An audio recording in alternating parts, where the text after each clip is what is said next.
This is Valerie VanBooven with the Senior Care Industry Netcast, where leaders with 3 or more years of experience in the senior care market share their advice. So let's get to it. Tell us who you are and what you do. My name is Tami Anastasia. I am a dementia consultant and educator, and I also facilitate several caregiver support groups, and most recently the author of this wonderful book. And also I do a lot of educational webinars and presentations. And you have been with us before, and we're so glad to see your book out. And I was happy to see that announcement come through my email. So congratulations. Thank you very much. And thank you for having me again. Sure. Is this your first book, or have you written other books? This is my second book. The first book I wrote was in 2002. It was on the psychology of making exercise a habit, actually. Oh, nice. Wow. Yeah, So it's been a few years between books. Yep, it has, and a whole different angle now. Yeah, absolutely. Yeah, lots of updates and a different topic here, mostly about dementia. So tell us all about the book and what readers should expect and who should buy this and who will learn from it. Okay, so I wrote the book specifically for the family caregiver who's taking care of a loved one with dementia. And I have a private practice, so I meet with people one-on-one, and I also do the support groups. So I took all of this information that I felt that caregivers need to know. So the first part of the book is about talking about dementia and in lay people's terms. It's not scientific in any way, other than I talk about dementia, the changes dementia causes in the brain. The second part of the book is about how dementia is going to change your loved one and how those changes are going to affect you, and then how to cope with those changes. And then the third part of the book talks about what I call the 4 Ds of dementia care. And it applies to 11 specific challenging behaviors. So it talks about repetitive questioning, sundowner, shadowing, incontinence, bathing, toileting, the things that are considered most challenging across the board that I hear the most in my practice from all the caregivers. So I wanted to provide a book that basically walks them through this journey. It's a fabulous book for the family caregiver, but it's also a wonderful book for professionals because it'll provide a lot of insight also in terms of what the family caregiver goes through emotionally. And then it's loaded with strategies, loaded with insights. So I think it's just a nice book. If anybody's in the elder care professional dealing with dementia, has clients who are taking care of a loved one with dementia, I think it's a wonderful resource. It sounds to me like it'd be great for the professionals to have it, but also to have one to hand to the family and say, here's something that I think will help you. I know it helps me and others. Yeah, especially like home care agencies, they go in and they work with the families a lot. This would be a fabulous book to give to the client to say, this will be a great book to help you sort through this journey. And what it really does, it really walks you through the whole journey. Like I wrote it, I wanted them to feel I was standing side by side with them, that if they were talking to me privately, I wrote it as though they were speaking to me and privately, and I would be supporting them in the same way that this book walks them through. So it lines up all their ducks, how this disease is going to progress, no matter where they are on this journey, and tries to help and equips them on what to anticipate and how to walk through it. So anybody who has a home care agency, elder law attorneys, anybody in the field dealing with families who have dementia, it's a great resource. The care communities, the memory care communities, they have so many tours they give. And, by the time they make this decision to make this move for their loved one, it's a huge emotional roller coaster, and this would be super nice for them to have. Yeah, I think that when you're, most of the families come to a home care agency in crisis, come to assisted living and kind of in crisis. There's been a lot of discussion and a lot of talk, and then finally there's that straw that breaks the camel's back, and here we are. And so having a resource to be able to hand to somebody, even if today is not the day that they pull the trigger and say, this really might help you in your journey. And we hope that we can be your provider. But in the meantime, we hope that this book helps you a lot. I think that would be a Yeah. resource for people. That's awesome. It normalizes, and I talk about the feelings. It's you're going to have resentment. You're going to deal with anger. The caregiver guilt is enormous. I talk about caregiver guilt, how to cope with these feelings.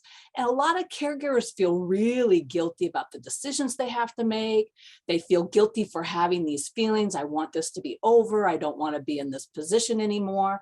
And I want to normalize those feelings. Those feelings are normal if you're a dementia caregiver, but how do we cope with those feelings? And that's what this book is going to allow, is I give you tools on how to cope with these feelings, but more importantly, I validate these feelings are normal. And I really talk about caregiver guilt a lot because it holds them back, and how to substitute guilt. Instead of feeling guilty, let's have some compassionate self-understanding. Let's replace the guilt with other ways of coping with these emotions that empower you rather than make you feel bad about yourself. Wow, what a nice, refreshing look at how to care for someone with dementia. I'm so glad that you put all of your years of experience with families into this, because it really, I know there are a lot of books out there, but when you but when you really get down to brass tacks about the real nitty-gritty challenges of caring for someone with dementia, it's so challenging, and it's heart-wrenching, and you wonder, why was I put in this position? Why is my husband or my wife or my whoever it is, my mother, why did she have to suffer and go through this? She was such a good person, or is such a good person. I mean, it goes on and on. I know we have and this is kind of by accident, but we have Alzheimer's on Facebook. We have an Alzheimer's and dementia support group. And it's international, and people come from everywhere, and they're in that group. And we used to be just this little small thing, and then all of a sudden it took off, and there's 60 people a day joining, and it's crazy. And I read these stories, and I'm just like, oh, I can't read any more of these stories. It's just, these people are just, it's horrible situations sometimes. I mean, people are making the best of it. They're doing a great job caring, and if they're venting in a nice way, or they're telling their story to others and getting support. These people are supporting each other in a nice way. But when this happens, that they could use a resource like this to also help them understand that it's okay to have the feelings that they're having about all these things, and it's okay to not know exactly what to do next. Yes. That's not abnormal. It is normal. You've never been in this position before. So this would probably be a very great resource for those folks as well. So we'll post it there. And we'll let you know, so that that there's folks out there. And what's also amazes me is, in regard to dementia and caregiving, is there's an unlimited number of humans in this world going through this. Yeah. This is an enormous issue. Yeah. Just enormous. There are support groups out there on Facebook and virtually in other places that have hundreds of thousands of people in them. Yes. And so this is I'm in our group, what I see is people coming from Sweden, Norway, Israel, they're coming from everywhere, Brazil. Yes. And all have the same, it's a universal set of challenges. Yes. And dementia is going to affect every person differently as a patient. And it's also going to affect every caregiver differently, because you have this relationship with your loved one. And we have pre-dementia, the relationship, and then we have how the relationship changes once they get dementia. So the book talks a lot about, how this transition happens, and you deal with this loss of your loved one the way you knew them. How do you embrace this new person who's different? There's still ways of connecting. And so in the book, I provide a ton of strategies on how to reconnect with your loved one at their level. based on where they're at in this disease. But we can't ignore the tremendous loss it is for the caregiver. The person going through dementia doesn't know what the changes are as much as the family caregiver is so affected. And I truly believe in my heart of hearts that this disease actually is harder on the family caregiver because they have two worlds now they have to navigate. They have to navigate the realities of how this dementia, how this disease is affecting their life, their relationship, the person they love. And at the same time, they have to know what it's like now to enter the dementia person's world and know how to connect with them and how to diffuse things. So my 4Ds of dementia care are to detach, to document, diffuse, and distract, because all of these skills are required. And at the same time, the family caregiver has these emotions and these feelings. So it's a huge emotional juggling act. And if I could provide a book that helps them survive this journey, my goal is they survive this journey so it's not at the expense of their physical, mental, and emotional well-being. Because when you read the statistics on how many caregivers pass away before their loved one, it is startling. And I want the caregivers to know you're not alone. There is help. You will get through this. You will survive this. No matter what emotion, no matter what you're going through, you will survive, which is why support groups are fabulous. And I just wanted to add a little something. This is a book they could pick up. They go to the table of the content and they say, oh, this is an issue right now. They can turn right to the page. It may not be a book that is read from the beginning to the end. It's chock full, and a lot of people are going to read it from beginning to end. But if you're dealing with repetitive questions and you don't know how to deal with that, you could go to the chapter on repetitive questions. So it's just a wealth of information, but more importantly, it's a tool to have by your side when you need it at 1 o'clock in the morning and your loved one is restless and they want to wander. They want to get out of the house. They're asking, why? Let's get out of here. They're afraid. It's a tool to have on that nightstand right by their side that's going to help them walk through this no matter what is going on when. Yeah, that's amazing. That's awesome. We all need that little toolkit to help us get through certain moments. Some days are smooth and some days are crazy, and you never know what the day's going to bring, right? Right. And that's the thing about dementia. We kind of, you have to laugh. You have to have a sense of humor sometimes. The stories that the caregivers share with me, we have tears, but we've got laughter, we've got joy, we've got sadness, we've got grief. And there's opportunities for having a meaningful connection.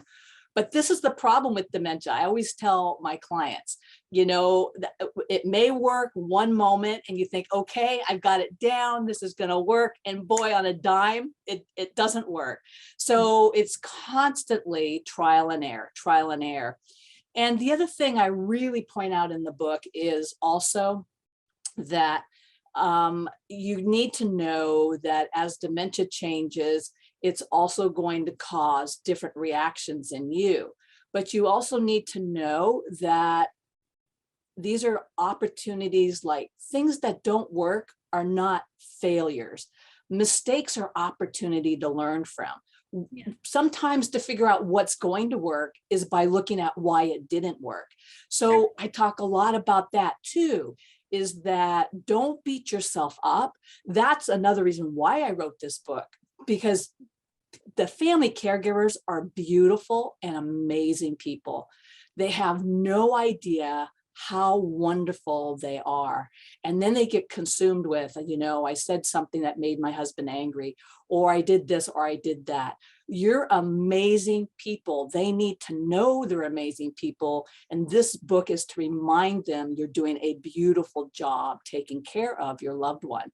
And that's why I call it learning to pace yourself. PACE is an acronym.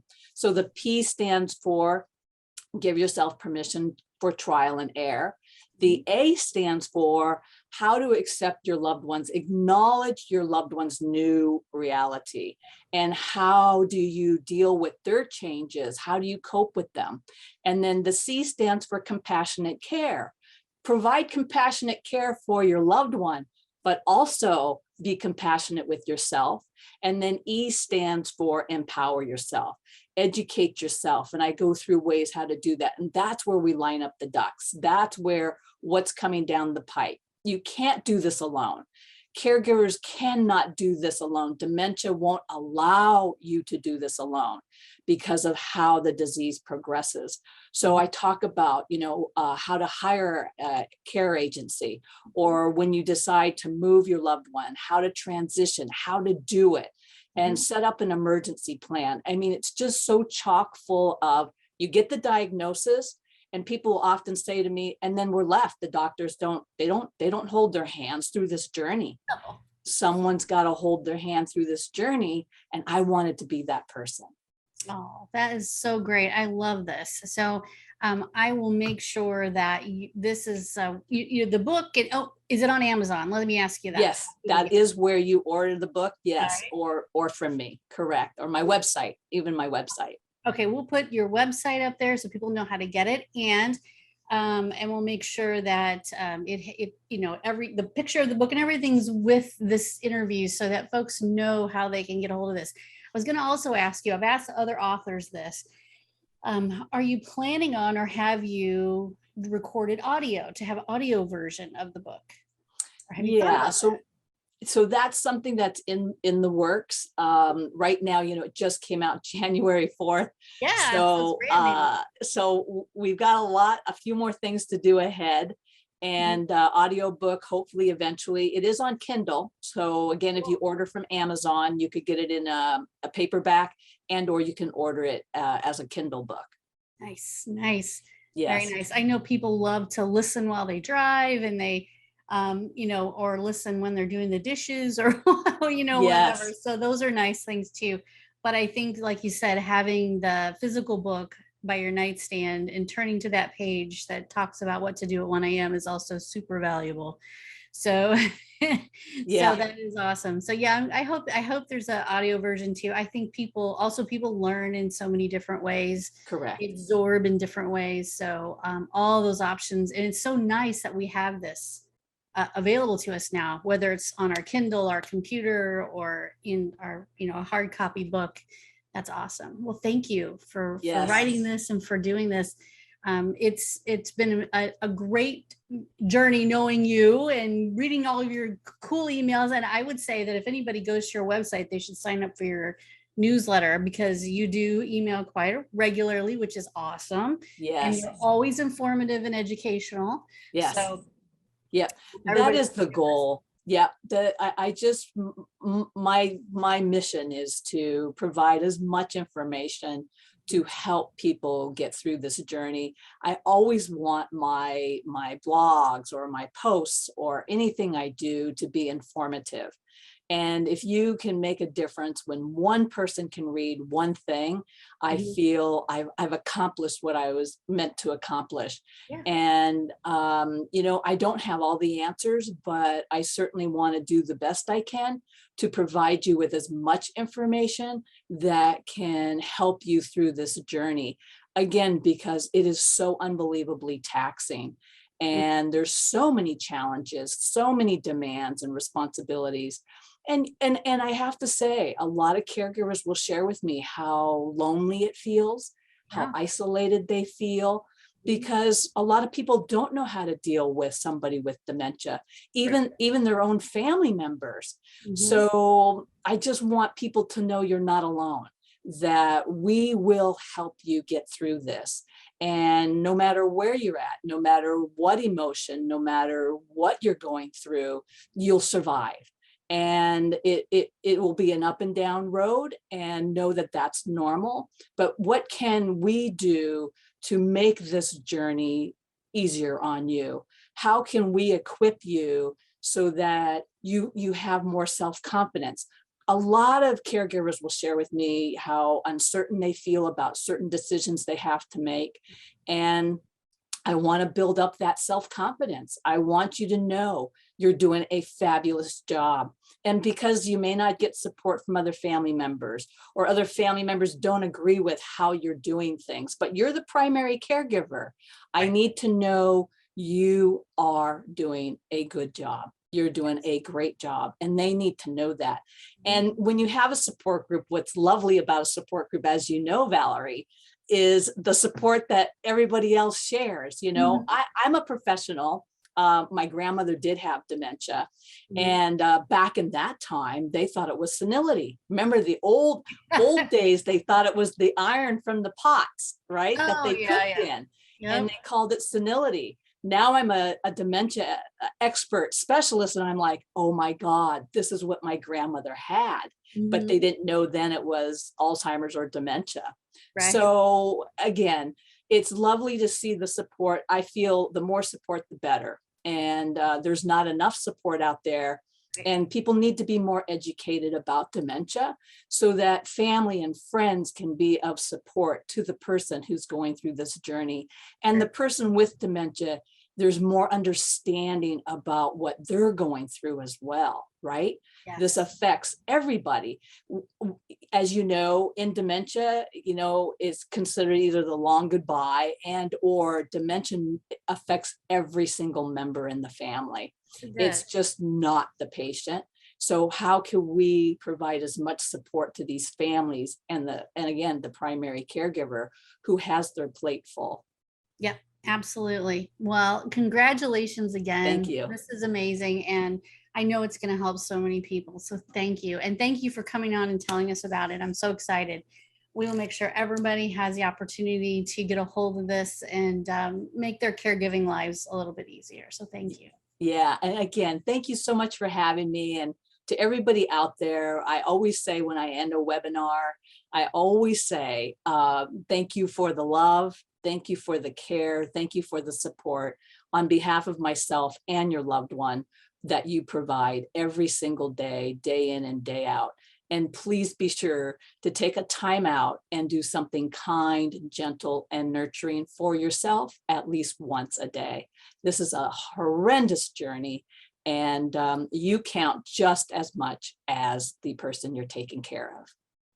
Oh, that is so nice. Oh, thank you for so much for being here. You've just given everybody an awesome day ahead. So thank you very much. Woo, that's great.